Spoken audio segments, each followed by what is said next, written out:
Arsenal are set to offer manager Mikel Arteta a new 3-year contract this summer worth £25 million. Inter Milan want €90 million from Liverpool for Lautaro Martinez. Fiorentina are looking to make Lucas Torreira's loan deal from Arsenal permanent. Crystal Palace Michael Olise is wanted by Arsenal, Chelsea and Bayern Munich. Tottenham are leading the race to sign 28-year-old Paulo Dybala from Juventus, with Barcelona and Inter Milan interested. Christopher Nkunku is going to cost Manchester United at least €75 million. Arsenal are interested in Atletico Madrid's 22-year-old João Felix. And West Ham United have increased their asking price for Declan Rice from £100 million to £120 million amid interest from Manchester United. What's going on, people? Welcome back to another video. My name is Hugh Wizzy and you're watching Papers. We're back again, bright and early on a Wednesday morning to review the latest breaking news for that ass and see exactly what's making the headlines on the back pages of these, the most fraudulent publications available to man. We buy them so that you don't have to. Love to your mothers. Hope you're all doing well and looking after each other in these increasingly strange and turbulent times.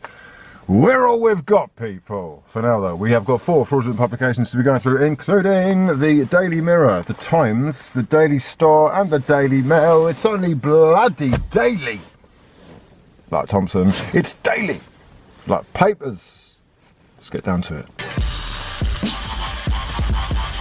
Let's kick things off in the back of the Daily Mirror today then, and it's looking like a bit of a comic strip, very colourful indeed, lots of stories here, and I guess we start with a very comical figure in Boris Johnson, the Prime Minister, who wants the Champions League final moved from St Petersburg on May the 28th as the Russia-Ukraine crisis escalates. He has said that they don't deserve to host the final. I do find it kind of ironic given the English fans' behaviour over the Euros. That was well noted, and I'm not sure that we are actually best placed or trustworthy enough to host the Champions League final just yet, but we'll see how that goes. Especially well placed, I think, because there are still 4 English teams left in the competition as it stands, and one of those teams over here celebrating a 2-0 win against the French champions last night, Chelsea, with a cracking clean sheet that sees them with 1 foot in the quarter-finals. And Thomas Tuchel praising Kai Havertz, who stepped in for the out-of-favour Romelu Lukaku, who, you know, is probably the subject of some mind games from Thomas Tuchel, who said that he was trying to protect the player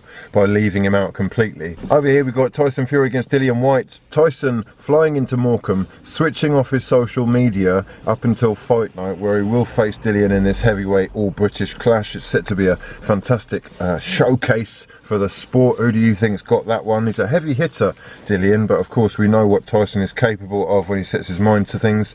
Atleti against Manchester United, more Champions League football tonight. However, there's a Fred alert. Fred Raw, Brazilian, saying that the Reds are suffering from a lack of direction from not having an actual full-time manager, and this interim status that Ralph Rangnick's brought is great for short-term thinking, but leaves them sort of not knowing which direction they're going in terms of the long term. So we'll be covering that in a couple of the papers, I'm sure, because it is the theme today. Back at the Times has got Troy Deeney fighting racism and saying that PR gestures are not doing enough to tackle the issue. He wants to see major reforms across the British school curriculum and more BAME experiences taught across the board. Over here we've got UEFA to strip Russia of the final, set to move the Champions League final from St Petersburg after Russia sent in troops to East Ukraine. Up here Havertz shows Lukaku how it's done, celebrating his goal in the round of 16 first leg. UEFA do have, of course, some experience of having dealt with this issue or a similar issue recently when they moved last year's Champions League final from Istanbul to Porto due to the high cases of the Rona in Turkey. It's worth noting, though, that the League 2 playoff semi-final games are set to be played on May the 28th and 29th at Wembley, so I'm not sure how they get around that. Latest episode of the For the People podcast, links in the description box below. Follow me on Instagram right now, you little bum. And I'm on TikTok as well. Adit. Cool. On the back of the Daily Star, Dillian Whyte against Tyson Fury, signed, sealed, and almost got the location. They haven't quite formalised that yet. It's meant to be at Wembley, but that's not 100% set in stone. It will be on April the 23rd, though. Huge fight. Let me know your predictions in the comment section below. Over here, Tuchel goals. Lukaku benched as Kai leads the way. He really did have a lot of praise for Kai Havertz, saying, I'm very pleased for him. He really steps up. The effort is immense. The work rate is immense. And you know, it's not looking good for Lukaku right now. I'll just say that much. Maybe he will be inspired by this and needs that sort of kick up the arse to get going again.